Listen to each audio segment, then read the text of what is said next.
भारत में यूरोपियों का आगमन 1498 ईस्वी में वास्को डी गामा भारत के पूर्वी तट पर स्थित बंदरगाह कालीकट पहुंचा तथा उसने भारत पहुंचने के समुद्री मार्ग की खोज की।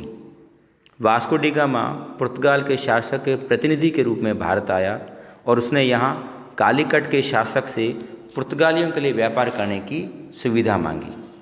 पोप अलेक्जेंडर षष्ठ ने 1492 में एक आज्ञा पत्र के द्वारा पूर्वी समुद्रों में पुर्तगाल को व्यापार करने का एकाधिपत्य प्रदान किया। इस आज्ञा का उल्लंघन कोई भी ईसाई राज्य नहीं कर सकता था। बाद में उपयुक्त आज्ञा पत्र को पोप जूलियस द्वितीय ने 1506 ईस्वी में तथा पोप लुई दशम ने 1514 ईस्वी में दोहरा दिया। इस प्रकार 16वीं शताब्दी तक पुर्तगाली ही भारत आए। यूरोप में धर्म सुधार आंदोलन के आरंभ हो जाने पर यूरोप के अन्य राज्यों ने पोप की आज्ञा का उल्लंघन कर भारत में व्यापार करने आने लगे। पुर्तगालियों के बाद आने वाले व्यापारियों में डच, अंग्रेज तथा फ्रांसीसी थे। 1588 ईस्वी में स्पेन के जहाजी बेड़े आर्मेडा को इंग्लैंड द्वारा पराजित कर दिए जाने के पश्चात एशिया के व्यापार पर पुर्तगालियों का एकाधिकार समाप्त हो गया। वास्को डी गामा ने भारत आने और जाने पर हुए खर्च के बदले में लगभग 60 गुना अधिक लाभ अर्जित किया। पुर्तगाली व्यापारियों ने भारत में कालीकट, गोवा, दमन, द्वीप एवं हुगली के बंदरगाहों में अपनी व्यापारिक कोठियाँ स्थापित की। वास्को डी गामा ने कालीकट के हिंदू शासक जमोरिन को उनके शत्रु राज्यों मुख्यतया कोचिन राज्य के विरुद्ध सहायता देना आरंभ किया और इस प्रकार भारत की राजनीति में यह प्रथम विदेशी हस्तक्षेप था। अल्मीडा भारत में आने वाला प्रथम पुर्तगाली गवर्नर था। वह 1505 ईस्वी में भारत आया एवं 1509 ईस्वी तक भारत में रहा और उसने भारत में पुर्तगाली राज्य स्थापित करने का प्रयत्न किया। अल्मीडा के पश्चात अल्फांसो डी अल्बुकर्क 1509 ईस्वी में गवर्नर बनकर भारत आया। वह 1515 ईस्वी तक भारत में रहा।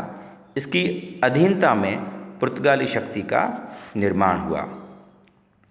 अल्फांसो डी अल्बुकर्क ने 1510 ईस्वी में बीजापुरी शासक यूसुफ आदिल शाह से गोवा को छीनकर पुर्तगालियों के आधिपत्य में कर दिया। पुर्तगालियों की आबादी को बढ़ाने की दृष्टि से अल्बुकर्क ने पुर्तगालियों को भारतीय स्त्रियों से विवाह को प्रोत्साहित किया। 1518 ईस्वी में पुर्तगालियों ने कोलंबो में और फिर मलक्का में कारखाने की स्थापना की। भारत आने वाला प्रथम डच यात्री कार्नेलिस दस्तमान था जो 1596 ईस्वी में भारत आया। राल्फ फिच अकबर के समय में आया था। डच ईस्ट इंडिया कंपनी की स्थापना 1602 ईस्वी में हुई। डचों के आगमन कर उसका पुर्तगालियों से संघर्ष हुआ और धीरे धीरे डचों ने भारत के महत्वपूर्ण मसाला उत्पादक केंद्रों पर आधिपत्य कर लिया। डच हॉलैंड से भारत में आए। डचों ने भारत के कोरोमंडल तट, अवध, बंगाल, उड़ीसा तथा बिहार में अपनी व्यापारिक कोठियाँ स्थापित की।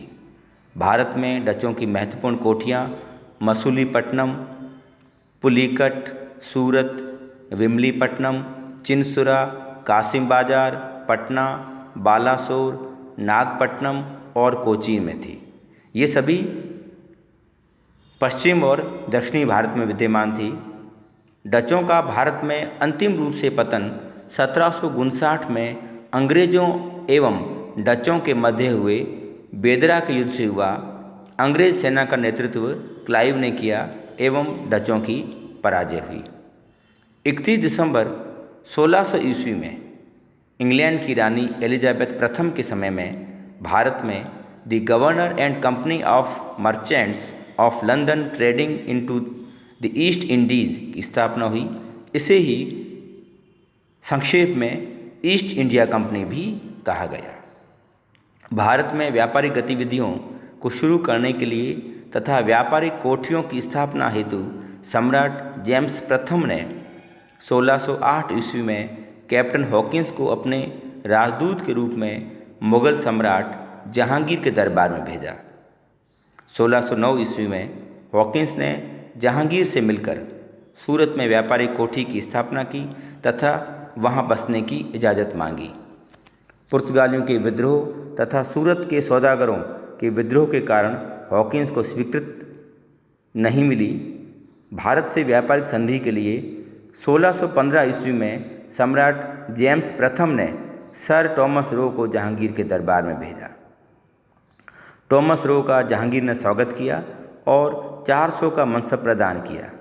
वैसे उसका जहांगीर से व्यापारिक समझौता नहीं हो पाया, लेकिन गुजरात के तत्कालीन सूबेदार खुर्रम, जिसे शाहजहां के नाम से भी जाना जाता है, से व्यापारिक कोठियां खोलने का फरमान प्राप्त हो गया। 1618 ईस्वी में टॉमस रो भारत से वापस लौट गया। उसके वापस जाने के पूर्व सूरत, आगरा, अहमदाबाद, भड़ोच में अंग्रेज़ों की व्यापारिक कोठियां स्थापित हो चुकी थी। 1611 ईस्वी में दक्षिण पूर्वी समुद्र तट के मसूलीपट्टनम में अंग्रेज़ों ने व्यापारिक कोठी की स्थापना की। 1639 ईस्वी में मद्रास में तथा हुगली में 1651 ईस्वी में अंग्रेज़ों ने व्यापारिक कोठियाँ खोली। पूर्वी भारत में अंग्रेज़ों ने अपना पहला कारखाना 1633 ईस्वी में उड़ीसा में खोला। मद्रास के कारखाने की किलेबंदी कर उसका नाम फोर्ट सेंट जॉर्ज रखा गया। इंग्लैंड के सम्राट चार्ल्स द्वितीय द्वारा पुर्तगाली राजकुमारी कैथरीन से विवाह किए जाने के फलस्वरूप दहेज में प्राप्त बम्बई, जिसे वर्तमान मुंबई कहा जाता है, को उन्होंने 10 पाउंड वार्षिक किराए पर ईस्ट इंडिया कंपनी को दे दिया। 1691 ईस्वी में एक फरमान जारी हुआ जिसमें 3000 रुपये के निश्चित वार्षिक कर के बदले बंगाल में कंपनी को सीमा शुल्क देने से छूट दे दी गई। 12,000 रुपये के भुगतान पर 1698 में कंपनी ने 3 गांवों सूतानाथी, कोलकाता एवं गोविंदपुर की जमींदारी प्राप्त कर ली। इन्हीं गांवों को मिलाकर कलकत्ता नगर का निर्माण किया गया, जो वर्तमान में कोलकाता कहलाता है। बाद में यहाँ एक किले का निर्माण किया गया और इसे ही फोर्ट विलियम नाम दिया गया। 1686 ईस्वी में अंग्रेज़ों द्वारा हुगली को लूटने के बाद मुग़ल सेनाओं ने अंग्रेज़ों को कड़ा सबक सिखाया। अंग्रेज़ कंपनी को सूरत, मसूलीपट्टनम, विशाखापट्टनम आदि कारखानों से हाथ धोना पड़ा। क्षमा याचना करने पर औरंगज़ेब ने 1.5 लाख रुपये मुआवजे के बदले व्यापारिक अधिकार को पुनः प्रदान किया। 1717 ईस्वी में सर जॉन सरमन के नेतृत्व में मुग़ल सम्राट फ़र्रुखसियर से व्यापारिक सुविधाओं की मांग हेतु गए शिष्टमंडल के एक योग्य डॉक्टर विलियम हैमिल्टन द्वारा मुग़ल सम्राट को एक प्राण घातक फोड़े से निजात दिलाने के उपलक्ष्य में सम्राट द्वारा व्यापारिक सुविधाओं का एक फरमान जारी किया गया। इस फरमान द्वारा बंगाल में कंपनी को 3000 रुपये वार्षिक देने पर निःशुल्क व्यापार का अधिकार, कंपनी को कलकत्ता के आसपास की भूमि किराए पर लेने का अधिकार, बम्बई टकसाल से जारी सिक्कों की मान्यता, सूरत में 10,000 रुपये वार्षिक के बदले निःशुल्क व्यापार का अधिकार मिला। फ़र्रुखसियर द्वारा जारी किए गए उपर्युक्त फरमान को इतिहासकार आर्म्स ने कंपनी का महाधिकार पत्र मैग्ना कार्टा ऑफ कंपनी कहा। फ्रांस के सम्राट लुई 14वें के मंत्री कोलबर्ट के उत्साहित सहयोग से फ्रांसीसी सरकार की सहायता से 1664 ईस्वी में भारत से व्यापार करने के लिए प्रथम फ्रांसीसी कंपनी की स्थापना हुई। भारत में फ्रांसीसियों की पहली कोठी फ्रैको कैरो के सहयोग से 1668 ईस्वी में सूरत में स्थापित की गई। दूसरी व्यापारिक कोठी मसूलीपट्टनम में स्थापित की गई। फ्रांसीसियों की महत्वपूर्ण बस्ती पौंडीचेरी की स्थापना फ्रांसवा मार्टी ने की थी। बंगाल के सूबेदार शाइस्ता खां से 1674 ईस्वी में प्राप्त एक जगह पर अंग्रेज़ों ने 1690 से 92 के मध्य चंद्रनगर नामक बस्ती की स्थापना की।